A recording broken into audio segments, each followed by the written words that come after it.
Hi friends, இன்றைக்கி வந்து ஒரு மினி பிளாக் தான் பார்க்க போகிறோம். பாருங்கள், கத்திரிக்காய் உருளைக்கிழங்கு போட்ட காரக்குழம்பு கொதிச்சிட்ருக்கு. ஒரு பக்கம் சாப்பாடு வச்சாச்சு. சிறுக்கீரை விற்றாங்க. பாருங்கள், ஒரு கட்டு 20 ரூபான்னு சொல்லிட்டு விற்றாங்க.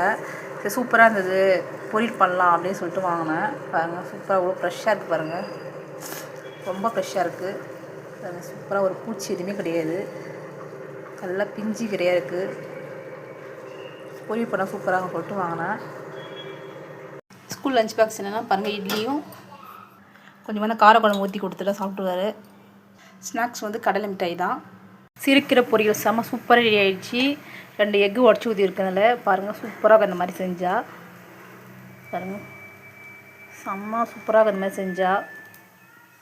ரசம் சாதத்துக்கு சாம்பார் சாதம் தொட்டுக்கூட செம்மையாக இருக்கும். பாருங்கள்,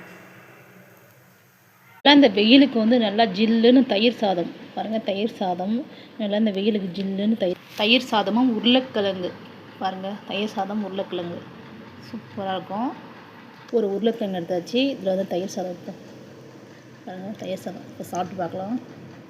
அடிக்கிற வெயிலுக்கு உண்மையாக அவ்வளோ சூப்பராக இருக்குது பாருங்கள். அடிக்கிற வெயிலுக்கு ஜில்லுன்னு தயிர் சாதம் அவ்வளோ சூப்பராக இருக்குது. பாய், பிடிச்சா லைக் பண்ணி ஷேர் பண்ணுங்கள், கமெண்ட் பண்ணுங்கள், சப்ஸ்கிரைப் பண்ணுங்கள். பாய்.